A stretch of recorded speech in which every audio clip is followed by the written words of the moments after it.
Are you planning a trip to Busch Gardens Tampa? Do you have many unanswered questions such as, what rides get the longest lines? What order should I do the rides in? What kind of tickets should I buy? What day should I go? If you have any of those questions or just want to know something in general, we've got you covered.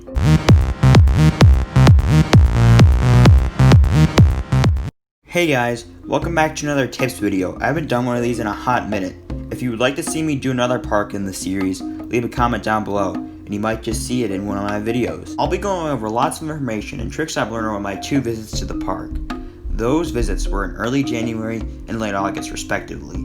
Also, one other general thing to note is that this park is massive. It takes forever to get from ride to ride or area to area. I'll also be going over the changes coming for the 2020 season. But without further ado, let's go over everything you need to know for your visit to the park. When should you go? Busch Gardens Tampa is open 365 days a year, so you can go any day you want. Now, the busiest months of the year are June and July. Anytime during holiday and spring breaks, or any holiday, expect the park to be busy. Like most parks, Saturday is the busiest day. Tuesdays and Wednesdays and Thursdays will be the quietest. The rest of the days will be somewhere in between. I visited in January on a Saturday and the park was packed. It was toward the tail end of holiday break, so it made sense. My visit last August was on a Friday and it was on a school day, so the crowds were very light. Now, the hours of the park are pretty interesting. In the summer, the park is usually open till 10 p.m., but in the off season, the park may close as early as 6. The hours are usually based on how busy they think the park will be. So the longer the hours, the busier the park will be. Also, for June of 2020, it appears the park will be closed every Tuesday and Wednesday, but that will likely change in the future. I'll go deeper on the differences for this year later in the video. Tickets, passes, add-ons, and other packages. Busch Gardens Tampa offers a variety of options when choosing your tickets. They're owned by SeaWorld, so there are many other parks owned by them in the area. Your ticket options are a single park ticket, where you can buy a one-day ticket to the park.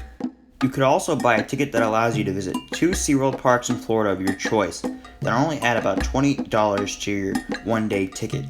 You could also buy a 3-day ticket with the same conditions. If you plan to visit more than 2 times in a year, you may want to buy a fun card or a season pass, where you can add other parks if you choose. You can add a dining pass to any of these options, which you can get food and drinks for all your visits.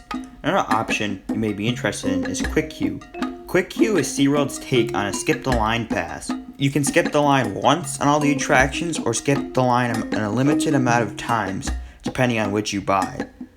Also, if there's a new coaster, it usually won't be included on the cheapest pass. However, if you buy the more expensive pass, you get a one-time use skip the line pass for the newest coaster. The price varies on how busy the park is expected to be. If the price is low, it means you won't need it. I've used this pass at SeaWorld and Busch Gardens, and I'll say it's very effective. If you choose not to buy online, you can always buy it at the Adventure Outpost. Shout out to you, TJ. If you're flying into Tampa to visit this park, you're in luck. The Tampa International Airport was about a 15-minute drive from the park, which is awesome. I flew into the airport once, and it was a nice experience. The St. Petersburg Clearwater Airport is nearby as well. Also, if you had to, you could fly into Orlando, and that's an hour drive away. That leads me to my next topic, which is transportation. Obviously, if you drive, you won't have to worry about this. If you fly into an airport, you can rent a car. Also, if your vacation is based in Orlando, you can reserve a bus that will take you from your location in Orlando to the park. The last thing I wanted to cover in this section is hotels. There's a lot of hotels around the park. I stayed at a Holiday Inn where you could see the park from the parking lot. The hotel was about what I was expecting, but the room was big, so that was nice. What rides get the longest lines? In my experience, the coasters that get the longest lines are Cheetah Hunt, Cobras Curse, and Tigers. Tigers will likely be replaced by Iron Gwazi when it opens. The rides in the next tier are Shikra, Scorpion, and Sand Serpent. After that is Matu and Kumba. Kumba, Matu, and Shikra are all capacity monsters. Scorpion, Sand Serpent, and Cobras Curse have poor capacity. Cheetah Hunt is just really popular. Falcon's Fury also gets moderate lines as well. I'll share with you the best order to do the rides in right now.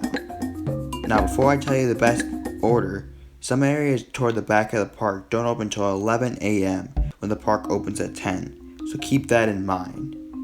I recommend getting to the park 20 to 30 minutes early so you can catch the tram to the entrance without much wait. About 10 minutes before the park opens, security will open and they'll let you in the park. You should then go straight to Cheetah Hunt because that coaster seems to get the longest lines. It seems to have slow operations sometimes as well. Next, you should go to Cobras Curse because that ride also gets long lines due to its poor capacity. Hit Monsoon next because it's in the area. Then head over to Falcon's Fury. Hit Sand Serpent and Scorpion while you're in the area. Next, hit Tigress and Shigra, and then make the walk to the back corner of the park to hit up Kumba. That should take you around 2 hours depending on the day.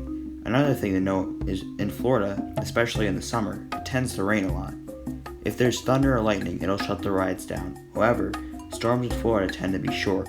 People will leave the park when it rains, so when the rides open back up, the lines will be shorter. Make sure to check the weather forecast before you visit the park, and continue to check it throughout the day.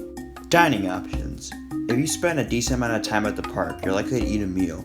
I've had a few meals at the park. I've actually had every meal at the same place because it was great every time we went there. Zambia's Smokehouse, which serves great barbecue and other things of that nature. I'm a sucker for barbecue at theme parks, so this was great for me. I've heard Dragonfire Grill is also a great option, and it's an entertainment venue as well, so that's awesome. Serengeti Outlook Pub is a solid sit-down restaurant as well. These locations are spread out throughout the park, so you have options wherever you are during lunchtime. There's all kinds of foods at Busch Gardens Tampa, so you have no problems trying to find something you enjoy. Also, I recommend eating lunch and dinner later than the usual times, because when everybody's eating, you can get on rides with shorter lines and get shorter food lines. As many of you know, Busch Gardens will be receiving the world's tallest hybrid coaster, Iron Gwazi, will be coming to the park hopefully this year, as long as the project doesn't get delayed. When it opens, it will most likely be the most popular ride in the park, so that may change the way you want to tackle the park. As of when this video is being recorded, Busch Gardens is planning to open to the public on June 11th. The park will have limited capacity and be closed every Tuesday and Wednesday in June. Reservations will be required, social distancing will likely be enforced, and masks will also be required. If you plan to visit soon, I highly recommend you check their website before visiting as they slowly learn more information. Overall, Busch Gardens Tampa is one of the best all-around theme parks in the country. As long as you do your research and plan well, you should have an awesome day. Before you go, I'd just like to tell you that we are approaching 200 subscribers, so if you hit that right button down below, that'd be great. If you haven't seen my video on Darien Lake's history yet, click the eye in the top corner of the screen and I'll take you right to it. I'd like to thank you all for making it to this point. And don't forget to like and subscribe, and I'll see you all in the next video.